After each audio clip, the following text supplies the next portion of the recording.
Mazda 3 is one of the most popular vehicles in Australia, so the launch of a new one is always a big deal. But what's really interesting this time around is how the company has moved even further up market. Like we've seen with the new generation Toyota Corolla and the evergreen Volkswagen Golf, there's no longer any base model per se. Instead, the entry price is a few $1,000s higher than before, at $24,990 before on-road costs, topping out at $37,990 before on-road costs for the flagship Estina that we've got here. Naturally, in return for that, you get more high-tech luxury and safety features than before, and much slicker design than its predecessor, which it has to be said was hardly frumpy to begin with. We're here on the Australian launch. Let's take a further look. So getting the new and the old side by side really does show the differences. This car certainly looks more dynamic and aggressive. You've got this beautiful raking line running down the rear, this really big C-pillar that gives it a real sense of muscularity and stance compared to the previous one, which is a similar shape but less pronounced. Obviously this slimmer side window doesn't help outward visibility, but it really does improve the styling compared to this one. As you can see here, there's no character line running down the side. It's just smooth surfaces, so it really plays with light and shadows, especially in this cherry red paint. Whereas here you've got a more conventional design approach with lines running down the side in the sheet metal, a bit of a different older school approach. As we move further forwards, you can see that this side mirror is narrower than this one. Obviously different wheel designs and different tyres, but it's the different front designs of the two that really grab me. This is much fussier. You've got wider headlights, you've got different fog lights down there, more chrome, more going on, whereas this is really sleek and simple. Just one set of lights with integrated indicators and LEDs, a much bolder blacked out grille, a far better first impression all round. Naturally, as you would expect, the interior on this new one is also a significant step up from its predecessor. Just like with the exterior, Mazda has gone to great lengths to make the interior feel more sophisticated. I really like the driver orientation. The vents on either side of the instruments kind of wrap around you, the screen faces you. You really do feel like you're at one with the vehicle. There's a greater breadth of steering wheel and seat adjustability. It's quite comfortable compared to before, and you sit nice and low in the vehicle. It definitely differentiates it from an SUV. That new infotainment system, well, thankfully it gets an upgrade over the slightly glitchy old one. You've now got Apple CarPlay and Android Auto, which is excellent, and a whole new range of software and hardware. There's no longer a touchscreen option, which is interesting. Instead, everything is controlled by a rotary dial here, which we see in things like Audis and BMWs. And all your information is also projected onto the windscreen in a head-up display that's standard even on the base grades, which is really unusual for the class.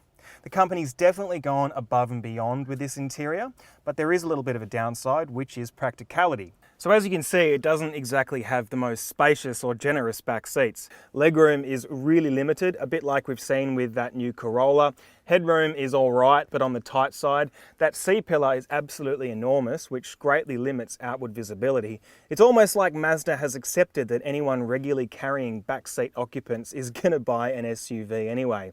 If you do regularly carry more than two people, I suggest maybe looking at the Mazda 3 sedan or an SUV or even a rival hatchback, because the back seats, not great.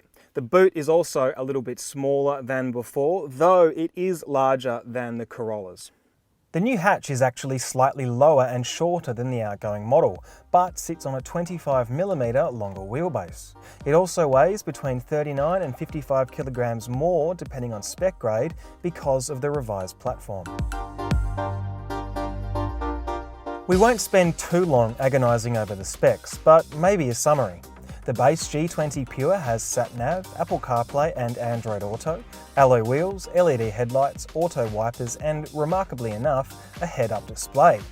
The G20 Evolve adds bigger 18-inch alloys, climate control and leather cabin touchpoints, while the G20 Touring adds stuff like a proximity key and leather seat trim, among other things. Small wonder Mazda expects 2/3 of all Mazda 3 hatches sold to be from among these three entry versions, since they're so highly specified already.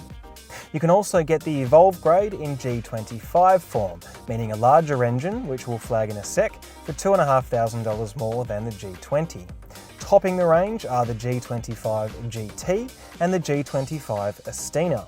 The former adds a premium Bose sound system, heated seats and steering wheel, and a bunch more, while the top of the range latter that we're looking at here adds a 360-degree camera, adaptive LED headlights, a sunroof, and exclusive white or burgundy leather seat options, among other goodies. These prices are all for the 6-speed manual gearbox versions, whereas the 6-speed auto costs another $1,000. That's a heck of a variance spread, tempting you into being upsold. Unlike the rest of the car, the engines in the new Mazda 3 are basically indistinguishable from those used in its predecessor. Entry models dubbed G20 retain the 2-litre naturally aspirated Skyactiv petrol engine that can run on 91 RON fuel and uses either a 6-speed manual or 6-speed automatic gearbox, producing 114 kilowatts of power and 200 newton meters of torque. Higher grades, such as the Estina we've got here, use the 2.5-litre Skyactiv G, and naturally they're dubbed G25. The outputs are slightly higher than before, 139 kilowatts of power and 252 newton meters, and once again they get both 6-speed manual and 6-speed automatic gearboxes. The fact that every single grade comes with a manual gearbox in this era makes the Mazda 3 somewhat unique. For those wanting something a bit higher tech, the much anticipated Skyactiv X engine arrives at the end of this year. We don't know a whole lot of tech details, but we do know that it has world-first spark-guided compression ignition and a 48-volt mild hybrid system. And what that promises is the fuel economy and the torque of a diesel with the refinement and the response of a petrol. So naturally, we can't wait to get behind the wheel of that. The platform and body are said to be stiffer now, while the suspension has been completely overhauled.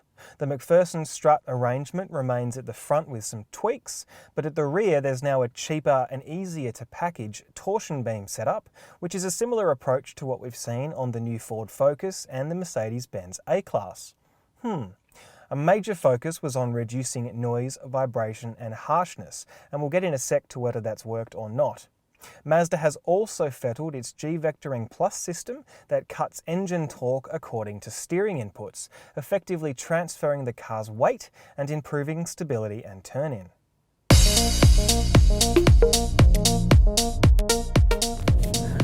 The most important element to any car for me is the driving position, and the Mazda 3 is really good in that regard. It really feels like a sporty coupe-like hatchback and kind of an anti-SUV from behind the wheel, which is really the point. You sit nice and low in the car, the steering wheel falls easily to hand and there's plenty of adjustability. The instruments wrap around you and there's the head-up display giving you all the information that you need without taking your eyes off the road. So, big tick there. The company's also really improved 2 areas on the old 3 that did annoy me somewhat. So the NVH suppression is much better than before. It's much quieter. It irons out tyre roar and wind noise better than before. There's a lot more sound deadening materials used. There's a stiffer body. There's rubber mounts throughout the interior of the car to really minimise the vibrations you get. So a huge improvement there that really improves the interior dynamic, and you can hold a conversation much more easily than before. I also like the improvements made to the steering. It's still quite positive and direct and gives you plenty of feedback, but there's no longer any kickback through the wheel when you hit a bump mid-corner, and that was something that used to drive me a bit nuts on the previous generation car.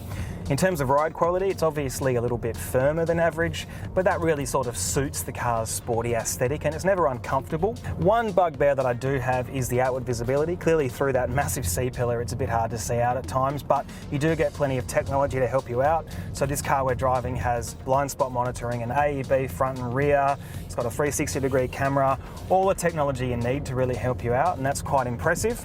So all told, I think Mazda's managed to really retain the DNA that's always made the 3 stand out dynamically, but improved on those few areas of concern that we had before.